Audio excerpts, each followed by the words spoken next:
Hey everybody, Jim Powers with MaryvilleSaints.com and Saints Vision as we continue to catch up with our coaches this week and going to catch up with our women's head basketball coach, Collin Lanam. And Collin, last week, one game, not the result that we were looking for. Talk a little bit about that and, how this week preparing for two very, very good opponents has gone for everybody.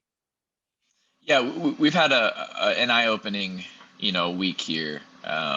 We've shown some really good signs of of coming out of the gates ready to play, and then we have some playing against Rockhurst and Umsel and giving up really having really good defensive starts to the game and only giving up a handful of points, the first 10 minutes. And then, we have the flip side of that and we give up 30 in the first 10 minutes to Missouri S&T. So, with a young team, part of it's learning lessons and how it is growing up, it takes some failures here and there to learn what's right and what's wrong and how to adjust to things for the future. So, that's kind of been something that we've talked about a lot this week is we can have mistakes, but we have to learn from them so we don't repeat. And so that's kind of been what our point of emphasis has been is, when we put something in a drill or we work on a particular piece of the game, we've got to be able to carry that over and not have to repeat it and repeat it so we can get that ingrained. So, I think what's tough right now is it's not a normal year. And I think, talking to some teams that are a little bit more experienced, they're cleaning things up, whereas we're still doing a lot of teaching right now, and we're still trying to develop a lot of our players, not only, as basketball players, but as teammates to one another. They don't have the same opportunities to get to know one another as people off the floor. They're guaranteed a couple hours together, at practice and at games, but they don't still have that social atmosphere to just be able to interact and let loose and be around each other with no consequences and develop those relationships and those bonds. So, we sacrificed, throughout the past summer and this fall to be able to compete, and we are. And so now we're just trying to take the hand that we've been dealt and make the most of it and just continue to grow and develop the team as best we can. No doubt about it. And in talking to some of the other coaches around the league too, they've pretty much echoed the same thing that you echoed.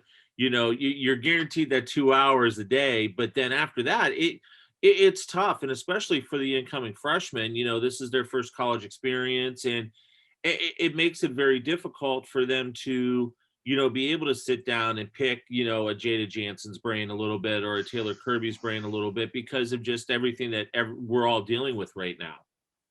And not even from a basketball side of things, just life, just what it's like to be a college student, what it's like to do different things in class and what have you. So, yeah, I completely understand and appreciate all the protocols that we've put into place here at Maryville. And I think, we've done a fantastic job of mitigating a lot of things through this pandemic and being able to achieve our goals of staying open and continuing to give these kids the best experience we can. I think we're 100% doing that, but we're definitely missing some pieces. And that's part of the sacrifice of this year, being able to play. We knew it going into this year, and I continue to reemphasize to the team, I'm sorry, I understand what you're going through, but it is what it is, and this is what we have to deal with, and this is life. We're not the only people that are having some struggles. There's a lot more people out there that have it a lot worse off than we do, and just kind of take this as a maturing opportunity and a maturing moment and continue the sacrifice that they're doing for the greater good. And so it's out there, the message is there, but as for 18 to 22-year-olds, that's still a tough pill to swallow. Well, I mean, and it's tough for all of us. I mean, normally me and you would be sitting in the team room doing this. Instead, we're sitting in our offices, doing these interviews. And so, yeah, I mean, there have been so many sacrifices. And honestly, I think our kids have just done a terrific job with adapting and different things so, a lot of that has to do with, you guys as the head coaches and the assistant coaches to get everybody bought in and to keep everybody safe. So, and I know you guys don't get enough thanks with that stuff. And I'll tell you that much. I know it's appreciated. So let's talk a little bit about this weekend. You guys get Lindenwood return games against Lindenwood and against Umsel. And, we just saw Umsel a couple weeks ago. We haven't seen Lindenwood since December. So talk a little bit about what, you've seen out of those two teams in scouting. Well, I mean, with the way the games ended against them the first time, we were on the positive side of things both times we played those teams the first round. So, they're going to be coming back with a little bit of vengeance and to retaliate and come back. So, that's what we've talked a lot about is, hey, regardless of what's happened in the past, how much they've played, how well they've played, they're going to come out here and it's going to mean a little bit more being a local game, being 20 minutes up the road both ways. This is always one that's important to the area. And so we just have to go out there and compete. And that's kind of been the message is do what we do, continue to play hard, but just, go beyond that step of playing hard and compete. And that's what the best players do is they go outside of their threshold. They go farther than they think that they're physically capable of to make plays and do things and sacrifice for their teammates. So, Lindenwood and UMSL, both very well coached teams, very different styles. So that's going to be interesting in terms of the quick turnaround. UMSL's a bigger team that likes to pound the ball inside, which is similar to UMSL with their powerhouses and their double post action. But Lindenwood, they're balanced. They can come out and score 100 points, and they've had some nights where they haven't scored quite as much. So I think they're in a very similar position to where we are. Sometimes it's an offensive shootout, sometimes it's a defensive grind, and so what we've talked a lot about is just going out, executing our game plan.